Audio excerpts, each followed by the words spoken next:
It is, we're now opening the meeting. It is 6:32. Without objection, we will dispense with the pledge and the invocation. There being no objection, brings us to item number 3. Lee, you're the sole person to speak and citizens to be heard. If you would give your full name and your address, I'd appreciate it.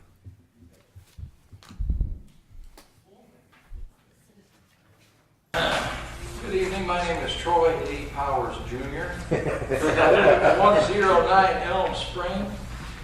I wrote it off like Abraham Lincoln. I lived at 109 Elm Spring for about 25 years. My career in public safety approaches its 40th anniversary this spring, and I'm continually amazed at the advances in police equipment tactics, even though the criminal element seems to keep or outpace these efforts. I'm here to speak to 2 innovations I have long anticipated and now advocate. Having worked the streets for nearly 4 decades and been falsely accused of misconduct by suspects to cover their own misdeeds and muddy up the water, I would like to ask the City Council if there's any movement at this time towards 2 things that are the absolute boon of the 21st century: body cams and the taser. For those who don't know, TASER stands for Thomas A. Swift Electric Rifle. A lot of people didn't know where that came from. It's nothing arcane, it's just that the inventor was a big fan of Tom Swift books when he was growing up. The thing about the body cam is no longer a novelty or an experiment or a toy, but it's as necessary as handcuffs and critical incident training. Wherever the city is in this endeavor, I would ask you to quicken it up. Right now, I've worked since I retired from the police department during my pension. I've worked for the last 10 years in the city of Livonia with 2 successive retired SAPD sergeants who became chief, both of whom were fairly cutting edge on a lot of tactics and techniques. One of the first things that we acquired was the TASER and TASER training, which requires a 40-hour course in critical incident debriefing on how to handle people on drugs or having some sort of a mental issue. I work on occasion with the San Antonio Police Department as one of their actors, an instructor. I'm the suicidal cop Thursday afternoons. It is necessary that we train people because we have a lot of mental issues in this country, and it seems to be on the news all the time. The body cam right now is a standard of care across the United States. There are several manufacturers. Of course, the biggest one, the most often used, like we use in Livonia, is made by TASER Corporation, called Axon. It's good for about 10 hours. You turn it on as you need it. You turn it off, and you can actually check aim at what's just happened and been recorded with a smartphone, which is a boon to us working the streets, which I did for 24 hours this weekend. And I used it because a 21-year-old female that I had to take into custody for a while decided she was going to pitch a bitch and, excuse my language, create problems for me. It just won't wash. The body cam keeps me, the department, and the city of Livonia out of trouble, as it will this community. It is not a problem to put on, it's not a problem to use, and they can't be altered by the individual officers. Between the 2 of them, I feel with body cams, but it's a problem because body cams will save this city lawsuit because the argument never starts. The TASER is a wonderful device because anybody that's ever seen it in action, as I have, I've been shot 4 times, 3 times in practice, and 1 time by accident in the field by a partner. They are 100% effective. They do not kill anybody despite what you may hear in the news. So wherever this body and this department may be, I would urge you as a citizen and a co-respondent in any lawsuits that might come up, get these 2 items, get the training, and protect our policemen. Thank you, Lee. Just as a point of information, the police chief and the city manager are currently evaluating body cams. So it is an item that is on our list of things for the city to be considering. But thank you very much. Without objection, we will dispense with item number 4. There being no objection, that brings us to item number 5, discussion, possible action, authorizing the city manager to extend an offer of employment to Brandon Peterson for the position of Public Works Director. Bill, do you want to lead us in some discussion here and give us a presentation, and then we'll go on and see if there's a motion and discussion? Sure. I recommended Mr. Brandon Peterson as the Director of Public Works Water. I provided a summary on Thursday along with an attached resume. In that attached summary, I provided pretty extensive background in the selection process. I'll highlight it here now, not going over every point, and then answer any questions you have. As you know, Lou Mines submitted his resignation on the 25th of August. Probably an hour after that occurred, Zine and I got together and we posted on TML the position opening for the Public Works Water Director. We subsequently then advertised in a weekend Express News, as well as then posted it on the Texas Public Works Association website. We received a total of 10 applications. A lot of them were high-quality individuals. Most of them didn't really have any experience in the public works business at all. One of them had a water license. We took and looked at and screened all those applications. I did it with the assistance of our interim Public Works Water Director, Johnny Burschwall, and we identified 4 candidates. We contacted all 4. One withdrew based upon salary considerations which we could not meet. We set up interviews with the remaining candidates. The interviewees were the city manager, city secretary, and interim Public Works Director. 2 were in person. 1 was on Skype. Couldn't get the guy that was on Skype here earlier. He asked to conduct the initial interview and then have a follow-on visit on the 12th of October. Just to make sure you're tracking, you might recall that I hired the previous Public Works Director based upon a Skype interview, which he did very well in, from Virginia. Coming out of that interview, there was 2 distinctly qualified candidates, Candidate 1 and Candidate 2. Candidate 1 is Mr. Brandon Peterson, which I'm recommending to be hired. Not to go over everything there, but civil engineering degree, extensive working public works projects supporting numerous entities, including numerous cities around the area. So he's done a number of project managements. He was then, because he worked on projects with Universal City, they recruited him to work in the city Universal City as a project manager in the Public Works Utilities Directorate. He was working in that capacity when he was working on a TxDOT MPO project. The contractor, Coran Contracting, then recruited him to work for Coran Contracting. And so what you have is a trend of 2 entities that were exposed to him, recruited him, and hired him to work in their piece. I can tell you that he's working 3 major projects, pretty extensive work schedule, and he is seeking employment other than contract engineering, which is what he's doing now, and he enjoyed his municipal service. Candidate number 2 has a extensive experience with wastewater treatment with a water authority up north near Denton. He worked basically as a water plant operator, and then later was promoted to shift operator, worked the night shift for several years in that wastewater treatment plant. He was then later hired by the city to be the director of utilities. He's been doing that for a year. He's got a very small staff, and he had a number of wells, but he also had a sewage treatment plant, which took up a lot of his time. I checked references in both. Both of them had outstanding references. Frankly, Candidate 1, which is Brandon Peterson, had very strong endorsements from the Universal City Public Works Director as well as the city manager. I talked to both of them. In terms of groundwater certification, as you know, that's an important aspect of our job here.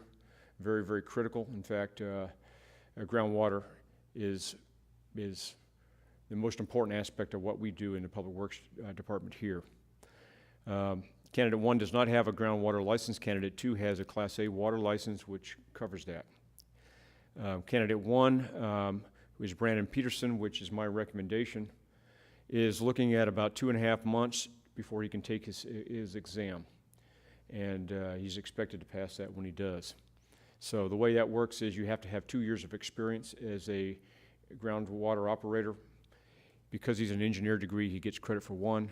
Because he spent 9.5 months, 10 months with the city of Universal City, he gets credit for that. After 2 months, 2 months, 10 days, I haven't figured out exactly where that is. he can take his license. He has to do some training. There's an online course he takes, or he can take it in person. It's not very difficult training, and the test, generally speaking, is not that difficult to pass. So, well, yeah. Selection process. Again, as I mentioned, I interviewed the three. There was 2 high-quality candidates. One of them we hadn't met in person. We invited him back here on Monday, the 12th of October, which was one of his holidays, and he spent 3.5 hours touring the city with me, touring the water facilities and the Public Works Department facilities with the Public Works Director, water director, and then we came back and interviewed him. Very impressed, and remained a good candidate. I will tell you that he withdrew his application upon return to his city for various reasons. And so therefore, I'm pleased that we had 2 candidates, and as we went through the selection process, that one was remaining. If you take a look at the 2 candidates, both of them are highly competitive. Both of them have different strengths. And the only one advantage to candidate 2 was he had a license. But I can tell you that candidate 1 has a significant amount of advantages in terms of project management and exposure to these kinds of municipal projects. When you take a look at what we have coming in front of us, we have a day-to-day responsibilities to maintain our water system, which we've done very well over the years. It's always challenging, but I can tell you our assessment from our interim Public Works Director and Water Director is that we have a top-notch crew. We're very, very impressed with our folks in the day-to-day operations. Obviously need to be supervised, but we're in very good hands with our crew that we currently have there. So again, I made the decision to recommend to you candidate 1, which is Brandon Peterson. For salary considerations, our current budget is $78,572, which is Lou Mainz's current step and position that he would be being offered with water license, car, phone, and base pay. What I am proposing to offer what I actually have offered to Brandon Peterson is a base pay starting at $62,000, which is a step 4, grade 29, plus phone, car, and certification pay as we've paid previous Public Works water directors. In terms of the transition, because you would have a 2.5-month period where this guy would not have a license expected, there's a couple things we've done to really prepare ourselves for that. Number 1 is we've scheduled a class here at City Hall with the Public Works Director of Kirby. He used to be the Public Works Director and in Live Oak for many, many years, retired, took a job in Kirby, and on the side he teaches these classes and he has a very high percentage rate. Our assessment is that 2 of our 3 candidates have a high likelihood of passing that examination. It's, as soon as the training's over. The training's scheduled 26, 27, and 28. Our employees want to take the license on the 28th. We told them to wait till the 29th, and the results will be made immediately known to us at the time. So we're pretty optimistic about that. In the meantime, our interim Public Works Water Director will retain his license certification with the city and supervise during the transition as required. Johnny Burschwall, who is the interim director, has made arrangements with we've got arrangements with Universal City, the Public Works Director there, to cover from in any absence or any emergencies that we may need. And we always have the Alamo Heights backup license support as needed. So that summarizes the 2 candidates and the selection rationale and the process that we used. Subject to your questions. Okay. Do we have a motion and a second to extend an offer of employment to Brandon Peterson? Vicky has made a motion to offer employment. Alan has seconded the motion. We're now open for discussion. Do we have any discussion? Well, first of all, I'm not supporting this because he doesn't have a license. That's a requirement, a minimum requirement in our job description. And I'm sorry, I don't agree. I also don't understand, Lou had 3 water licenses. He didn't have the right one, but he had 3 licenses and years of experience. This guy doesn't even have enough years to start and study for his test the day he gets hired. And his references are all at least 2 years old. I don't know him personally. I don't know that there's anything wrong with him. I just am not sure that this is the best candidate. Okay.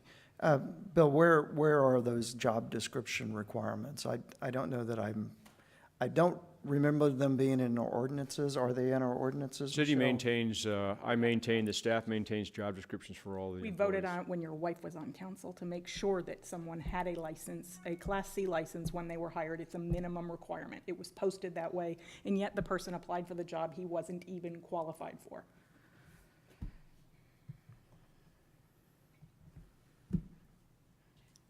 My only question is, Yeah, Vicky? there's some things coming up for this new Public Works Director, like looking at the SCADA system and possibly replacing it or whatever. And then we have the painting of the towers. Is that something you feel that this gentleman can handle? Absolutely. In fact, that's probably his expertise in project management. He's been on the, he actually, and I don't have the exact details of this, but one of the projects he worked was designing and coming up with the specs for a water tower for one of the municipalities. So in terms of knowing the water system, that's one thing. A lot of these folks that have water license, you can get a water license. You're required to have a water license in some cases if you're drilling wells, if you're doing sprinkler repair, if you're doing a number of things associated with water systems. I'm not an expert in that. Not that hard to get a water license. What's of course hard to do is run a water system. This guy hasn't done a water system, but he has done a number of municipal projects. So if you're taking a look at when you start talking about the request for a proposal for SCADA system, he's been on the receiving end of those kinds of things, not probably a SCADA system, not a bid thing associated with that, but on the engineering part of that. And he would be very qualified to at least understand the process and go through the selection process and then make recommendations. Okay. Vicky? Well, the next one I have is, so you're gonna have him a 3-month probation. If that water license is not obtained within 3 months, you're gonna fire him, correct? Well, I'm not going to say that I'm going to fire him after 3 months. He's on a probation period for that, and we'd have to evaluate it then. But yes, I've offered the initial offer, subject to council's approval, based upon his approval, his passing of the water exam. But I don't know what's going to happen in the next 3 Yeah. months. Vicky, what happens if he has a car wreck? I 4 week, understand, 5 but weeks Bob, in, We yeah. got stuck with a No, I guy know. who didn't 2 get his years. license for 2 years. That's not acceptable to me. I agree. Now, I'm willing to hire someone without a license, but I want a drop dead date. You have that license or you get another job. So what is that timeline? Well, I'll say 4 months. Okay, I'll live with that. But I just am not gonna go 2 years with a guy wanting my water system with no license. Yeah. Bob? So I echo what Vicki said, that's exactly where I was going with that, is I can certainly support, your decision, and you've done the research. May not be the absolute ideal candidate without a water license. Certainly that's probably the most important things we talked about, but I've gotta know that if we do this, as part of his employment agreement, there has to be something written in, and I think that we need to have that passed tonight. I'd be willing to go 6 months if we feel like he needs the training to do that, but at 6 months, if he doesn't have his license, I would say we let him go. We typically don't have an employment agreement, but I can create one which says that, No, I'm just reflects looking that. at the, I really do think that's, the guy seems like he's a very good candidate without the water experience, but this obviously is very important to the whole council, and based on what I understand with the 2 years without a license and the problems we've had before, that has to be part of the deal. At that point, I'll support it. Okay. Okay? Alan, do you have some questions? No, we were looking at the job description for the city Public Works Director position. It is a requirement, and he'll be hired contingent upon him passing the C license. And I would anticipate that he'll probably get that C license to continue work towards higher licenses, you know. So with that in mind, how many licenses would we, Lou had 3, you mentioned that he didn't have the right one. Is that something going forward that we would like for him to do from a continuing education and license? Well, one of the licenses that you typically get is wastewater treatment, and we don't need him to have that. There may be stormwater, and I think he has something to do with, that's not a license, but there's some stormwater training and abatement, things like that, so. Let's get this license done first, then we can look at the others. Alan? My point is, if he's that good, which I feel he is, and I told the city manager in a one-on-one conversation, I'm not in the habit of second-guessing him. He's done the research, he knows what's out there. But I wouldn't go 6 months. I think if he's really that good, which he appears to look, 3 months. If you give him 6 months, he may take 6 months. I'd like to do it 4, just to kind of I think it'll be 3, but, I think he's gonna jump right on it. I mean, I know he will, because that's what the task he's gonna have, but, Yeah, I you never can go know. 4 is don't okay, want- but 6 is Okay. too long. I'm fine with 4. Do we have any further discussion? Okay, I'm looking for a modification of the motion to hire conditioned upon completion of the licensing requirement is set forth by Alderman Maisel to be licensed in a Class D license, Class C Charles. licensure within 4 months of the date of hire. Okay, Vicky has has changed her own motion. Do we have a I will approval of the second second? it. Alan has agreed to the friendly second of his prior second. If there's no further discussion, all in favor say aye. Aye. All opposed, the same sign. Aye. The ayes have it, 3-1. The motion is carried. There being no further agenda items, brings us to item number 6. Do we have a motion to adjourn? I move we adjourn. Vicky has moved it that we adjourn. Do we have a second? I'll second. Bob has seconded the motion. All in favor, say aye. Aye. All opposed, same sign. The motion carries.